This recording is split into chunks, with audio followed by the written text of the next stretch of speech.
Olá, seja bem-vindo ao canal Não Ultrapasse. Eu me chamo Ana Paula e é um prazer ter você aqui comigo. E hoje eu gostaria de compartilhar um caso com vocês, que é um caso misterioso, um caso de desaparecimento, que já completou o aniversário de 36 anos. Emanuele Orlandi, ela desapareceu dentro da cidade do Vaticano. E isso é um mistério muito grande, porque, como vocês sabem, o Vaticano é um país super pequeno, né? E é só aquela pequena localidade e nunca nada foi encontrado, nenhuma pista. E hoje eu gostaria de compartilhar com vocês esse caso mega misterioso.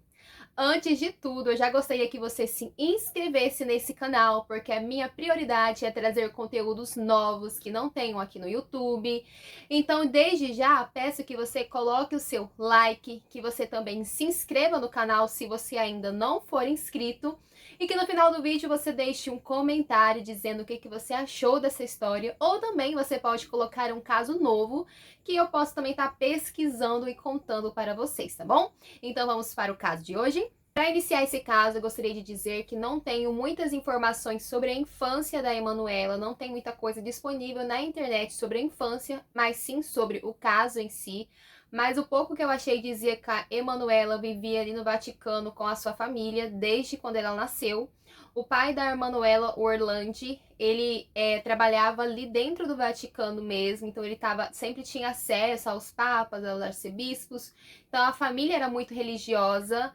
O pai da Emanuela sempre incentivou ela aos instrumentos, então a Emanuela fazia aula de flauta e desde pequena ela adorava instrumentos, adorava tocar, a cantar músicas também. Então, desde pequena, ela já fazia aula de vários tipos de instrumentos musicais. A família tinha uma rotina super tranquila, eles trabalhavam no Vaticano, passavam um dia lá, eles se encontravam na hora do almoço e depois continuavam sua rotina. A Emanuela tinha um irmão mais velho, que era o Piet Orlandi, então os dois tinham uma ligação muito forte, um sempre andava com o outro e os dois também tinham interesse pela música. O caso aconteceu no dia 22 de junho de 1983. A Emanuela, ela tinha acabado de sair da sua aula de flauta, ela estava no centro da cidade de Roma e ela estava indo para o ponto de ônibus, onde ela pegava os ônibus todos os dias até a sua casa. E a Emanuela, ela tinha 15 anos nessa época, quando ela desapareceu. Algumas testemunhas que conheciam a Emanuela disseram que viram ela no ponto de ônibus, mas se sabe que a Emanuela nunca chegou a entrar no ônibus, que ela desapareceu ali no ponto de ônibus, que também é algo assim surreal. O ponto de ônibus é um lugar que sempre tem muitas pessoas e ninguém sabe ao certo o que aconteceu. A Emanuela, como eu disse, tinha 15 anos e hoje, no ano de 2021, a Emanuela, se ela estiver viva, ela tem 53 anos e esse caso já completa 36 anos de existência. E existem muitas teorias ao redor deste caso, muitas coisas surgiram depois desse desaparecimento, que é o que eu vou contar para vocês agora. Uma das teorias é que havia um arcebispo naquela época chamado Paulius Casimir Maximus, não sei se é assim que se pronuncia. Ele era presidente ali do Banco do Vaticano e uma das teorias dizem que foi esse arcebispo que sequestrou a Emanuele para mandar um recado pro pai dela, porque algumas pessoas especulavam e diziam que o pai da Emanuela, ele tinha visto os documentos que não podiam ter sido vistos, que ele tinha fuçado aonde não era para ter fuçado e que ele tinha sido pego ali, né, mexendo nessas coisas e que a Emanuela foi sequestrada para passar um recado. Mas isso também não foi algo provado, ninguém sabe se realmente isso aconteceu, se esse arcebispo fez isso. Como vocês sabem, ali o Vaticano, ele é cheio de segredos e praticamente tudo que acontece ali fica no sigilo por debaixo dos panos, mas provavelmente essa é uma teoria falha, porque senão já teriam providenciado alguma forma, né? Os pais da a Emanuele teriam ido atrás a fundo a respeito disso. Então essa foi uma das primeiras teorias que surgiu após o desaparecimento da Emanuela. Outra teoria que é bem discutida e bem compartilhada aí nos jornais, nas redes que publicam sobre este caso, é que a Emanuela poderia ter sido raptada por uma máfia chamada Banda della Magliana, não sei se é assim que se pronuncia, Porém, essa máfia controlava boa parte ali de Roma. Essa máfia era de neofascistas italianos, então não se sabe se a Emanuela conhecia alguém, se ela fez alguma coisa, se ela devia algo, mas diziam que essas pessoas estavam com a Emanuela, integrantes que faziam parte, espalharam por aí que a Emanuela havia sido raptada, mas também a polícia não encontrou nenhuma pista, não sabia ao certo se isso era verdade ou não, era um caso assim muito incerto, ninguém tinha nada, tinha muitas teorias, mas poucas pistas concretas para se dizer que aquilo era verdade ou não. Outra teoria surgiu em 2012, quando um célebre exorcista ali do Vaticano, chamado Gabriele Amorti, ele disse que a Emanuele havia sido raptada pela polícia do Vaticano para cultos sexuais, e após eles ter feito isso com ela, ter praticado essas coisas, ela havia sido assassinada.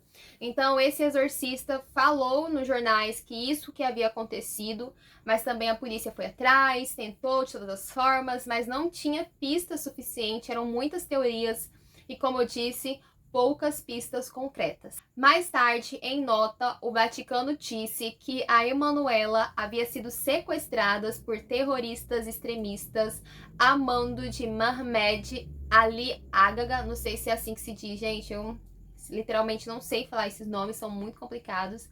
Esse homem, esse terrorista, ele havia tentado matar o Papa João Paulo II, então ele estava preso no Vaticano, e o Vaticano disse que por causa disso eles haviam sequestrado a Emanuela e eles queriam trocar a Emanuela por esse terrorista, mas também o Vaticano só disse isso e não teve essa troca, suposta troca, né, a Emanuela por esse terrorista. E também foi mais uma teoria lançada sem nenhuma pista, sem nada confirmado. Recentemente, em 2019, a família da Emanuela recebeu uma carta anônima. Essa carta dizia que o corpo da Emanuela estava enterrado bem próximo da casa dela e que eram para eles irem até o Vaticano e procurar um anjo. Tinha a foto desse anjo e esse anjo indicaria a direção aonde estava a Emanuela. Então estava escrito: procure aonde o anjo indica. Eles foram atrás, buscaram as pistas e o anjo indicava para 2 túmulos aonde ficava 2 princesas do século XIX. E a família pediu inúmeras vezes para o Vaticano liberar, né, para eles abrirem o túmulo, porque assim, não é fácil abrir um túmulo ali dentro do Vaticano, existem muitas restrições, tem que fazer muitas petições. E o irmão da Emanuele conta que depois que o novo Papa entrou, que foi o Papa Francisco, foi muito difícil conseguir acesso ao Vaticano, porque eles acreditavam que a Emanuela já estava morta, que aquele caso deveria ser encerrado, que era perda de tempo, que ela já estava no céu. Então estava se tornando um caminho assim muito difícil para percorrer, porque eles não tinham apoio de ninguém. E para eles conseguirem abrir esses túmulos, eles tiveram que ficar muito tempo fazendo petições ali junto ao Vaticano, com a polícia. E depois de muitas e muitas tentativas, foi liberado então para eles abrirem o túmulo das princesas. E quando eles abriram, pasmem, não tinha nada, nem os ossos das princesas estavam ali, que era algo assim estranho. Acreditava-se que por um tempo, né, o cemitério ali teutônico do Vaticano, ele passou por uma grande reforma e que por acidente os corpos daquelas princesas haviam sido levados para outro local. Mas não se sabe, o corpo da Emanuela não estava lá, não tinha nada que indicasse que um dia ele esteve ali. E mais uma vez a família ficou super triste e desanimada, né? Porque eles estavam buscando há muito tempo e sem pistas. Após esse acontecimento, o irmão da Emanuela então dá uma entrevista dizendo que ele achava que o Papa Francisco sabia de alguma coisa, porque na primeira conversa que ele teve com o Papa Francisco, ele disse pro irmão da Emanuela deixar aquela história quieta, porque a Emanuela já estava no céu, e para ele dizer aquilo, provavelmente ele sabia de alguma coisa. Porém, ele tentou entrar em contato novamente com o Papa Francisco, mas ele não teve retorno. Também não se sabe se o irmão dela pensou algo a mais, se não tinha nada a ver com aquilo. Talvez o Papa Francisco só queria acalmar o coração do irmão da Emanuela dizendo aquelas palavras. Ninguém sabe ao certo, são muitos porquês e muitos aonde. Então, mais uma vez, eles procurando, eles acharam restos mortais numa escola que ficava ali no Vaticano, nos túneis da escola, e eles acreditavam que talvez poderia ser os ossos da Emanuela. Então foi chamada uma perícia, a família também contratou uma perícia ali para acompanhar o caso, para saber se eles fariam todo o trabalho certinho.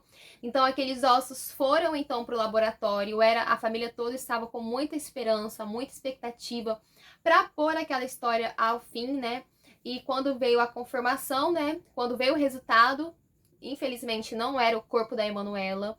Não se sabe até hoje o que aconteceu. Os pais da Emanuela acreditam que ela ainda está viva em algum lugar. E algumas pessoas até dizem que ela foi raptada e que ela vive uma vida melhor, mas ninguém sabe ao certo. Eu, particularmente, não tenho nenhuma teoria, não acredito em nenhuma dessas teorias. E eu queria que você colocasse nos comentários o que você acha, se ela foi raptada ou se ela foi morta, o porquê do Vaticano também não querer a ajuda, não querer que a família investigue tanto o caso. Eu vou deixar isso na mão de vocês para vocês colocarem aqui no comentário, tá bom? Então este era o caso de hoje. Até o próximo vídeo. Tchau!